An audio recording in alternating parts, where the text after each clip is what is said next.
Bonjour tout le monde. Alors, j'ai dit récemment que j'allais faire un petit break dans la série des cartes de Noël parce que je voulais pas vraiment saouler tout le monde. Et au final, ça a fait un petit peu de remous et on m'a dit non, faut pas arrêter, faut pas arrêter. Donc bon, eh bien écoutez, c'est avec grand plaisir que je continue. Donc là, on va faire une carte un petit peu différente des dernières. Donc je vais utiliser du papier à aquarelle, comme vous avez vu, que j'ai préalablement enduit de gesso. Voilà, pour le rendre imperméable, parce que comme vous le voyez, j'ai sorti mes super gelatos. Et donc je vais m'en servir pour faire mon fond de carte. Donc celui-ci, donc j'essaie par tous les moyens de vous le montrer, mais j'ai pas compris qu'on le voit pas du tout ou presque à la caméra, donc je vous ai remis le nom. C'est le bleu ciel, donc le Cotton Candy. Et donc je vais en mettre un petit peu aléatoirement comme ça au feeling. Alors là, cette carte, je l'ai vraiment pas mis à part le gesso que j'ai mis et que j'ai séché au début pour aller un petit peu plus vite. Je l'ai pas préparé du tout. Donc voilà, j'aime bien le résultat, je vous dirais. Et donc comme quoi en fait.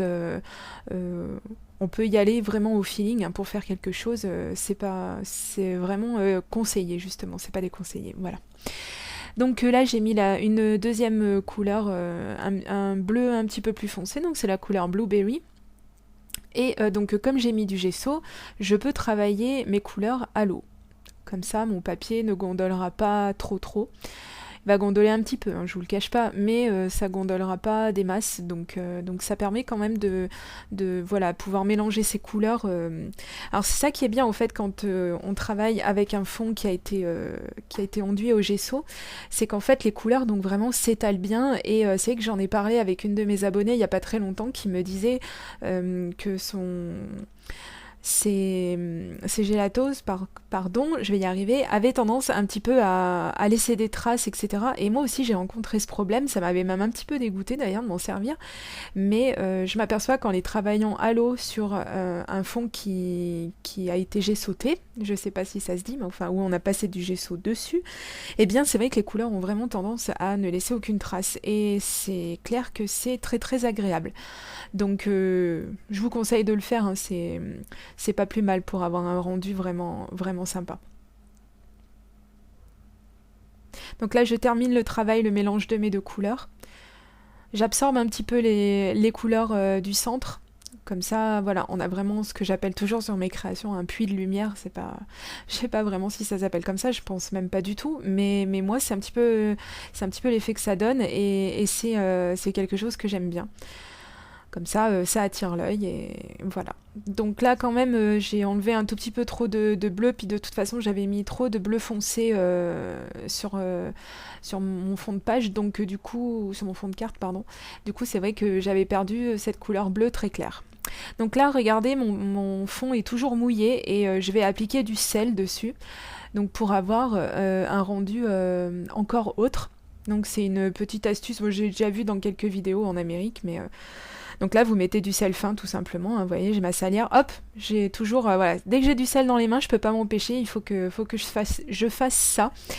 J'ai toujours vu faire et je crois que je le ferai toujours. Hein. Surtout si vous renversez une salière devant moi, je vais être obligée toujours d'en lancer une petite pincée par-dessus mon épaule. Bref, on n'est pas dans les superstitions. Donc je vous montre le rendu que ça donne. Alors là, honnêtement, c'est pas terrible parce que j'avais pas envie de le laisser trop longtemps. J'avais envie de la faire très rapidement. Cette carte, c'était un petit challenge. Donc je voulais faire quelque chose d'assez rapide et d'avoir un rendu vraiment qui me plaisait. Donc j'ai réussi.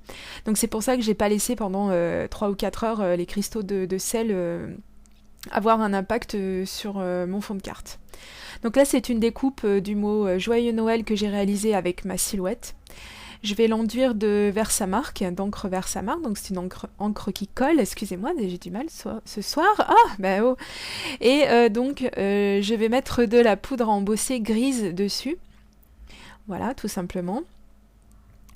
Donc, pour éviter de me cramer les doigts, parce que j'ai déjà les mains dans un sale état, donc je vais encore éviter de les abîmer encore un petit peu plus. Donc je vais tenir ma découpe avec ma pince, la pince que vous voyez dans le champ de la caméra.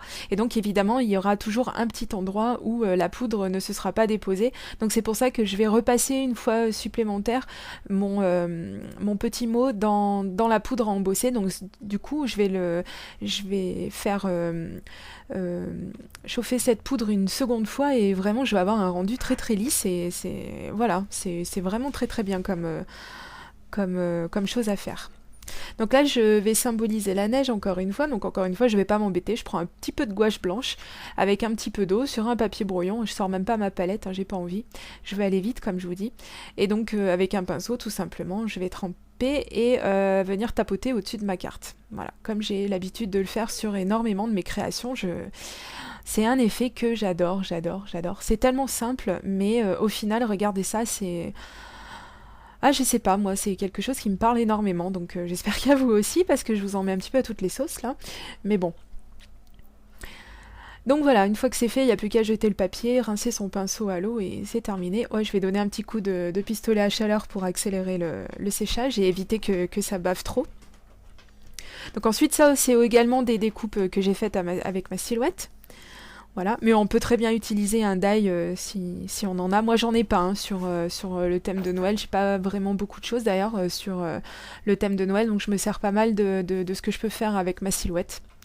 Donc là, je vais les coller à 3 endroits différents. Donc vous voyez, même celui qui est en bas à gauche, il lui manque un petit bout à ce flocon, parce que évidemment, comme d'habitude, j'y suis allée comme un bourrin, j'ai tiré ma découpe et la découpe n'avait pas été vraiment faite parfaitement et donc je lui ai cassé une branche.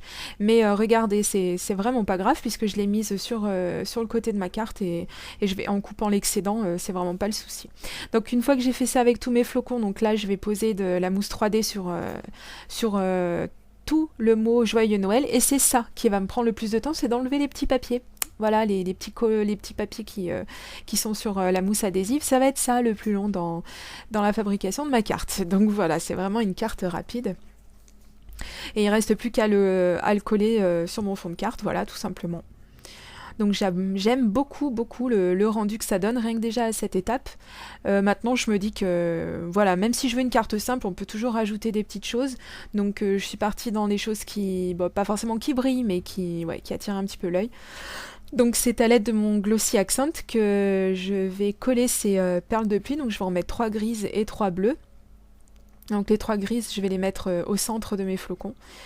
Et les 3 bleus, je vais les éparpiller un petit peu sur ma page, sur ma carte. Voilà. Donc c'est avec le Glossy Accent effectivement... Ah non mais alors ce soir ça va pas. Hein. Effectivement que je colle mes perles de pluie. Voilà, parce que de temps en temps je le dis dans mes vidéos et de temps en temps on me le redemande en message privé ou en commentaire. Donc voilà. Voilà comment je fais pour faire adhérer mes perles de pluie. Donc bien là il me reste à faire le support de mon fond de carte, à ma carte en elle-même, voilà. Donc je vais faire adhérer mon fond de carte avec de la Tacky Glue. Donc qui est une colle qui, quand elle n'est pas bouchée, est très bien, je trouve, pour le scrap. C'est vraiment quelque chose que j'ai bien fait d'acheter, je m'en félicite. Donc là je vais prendre les mesures de ma carte, donc je vais vous montrer rapidement. Bon, elle fait 20 cm sur... je crois que c'est 14 ou... Non, beaucoup moins. Oui, à peu près 11 et demi. Bon, c'est vraiment pour vous donner un ordre d'idée. Hein, voilà. Moi, je me sers de ces mesures parce qu'en fait, je vais utiliser cette chemise cartonnée parce que vous voyez bien que ma carte n'a pas les mesures habituelles et que je veux la mater sur du papier gris, mais que j'ai pas de feuille assez grande pour la couper, la plier en deux, la coller coller mon fond de carte dessus et que je puisse avoir quelque chose dans les bonnes dimensions. Donc là, j'ai tout simplement pris une chemise cartonnée, comme je vous dis, et donc voilà, on se sert un petit peu de son matériel de bureau, j'ai envie de dire, et donc on le détourne comme ça c'est pas plus mal. De toute façon, j'ai cherché partout dans mon matériel, j'ai pas trouvé de feuilles assez grandes. Donc oui, parce qu'il aurait fallu qu'elle fasse 40 cm, donc ça allait être un petit peu compliqué. Voilà, donc bien on se rapproche de la fin de l'élaboration de cette carte. Donc j'espère qu'elle vous plaît également. Donc moi j'aime beaucoup, je la trouve très sympa comme ça. Voilà, donc encore une carte pour les fêtes de Noël. Donc ne vous inquiétez pas, hein, puisque vous me l'avez demandé, eh bien je vais continuer d'en faire et j'espère effectivement que ça continuera de vous plaire. Voilà, bon eh bien quant à moi je reviens très prochainement pour une autre vidéo et en attendant je vous fais plein de gros bisous et je vous dis à très bientôt. Gros bisous, bye bye.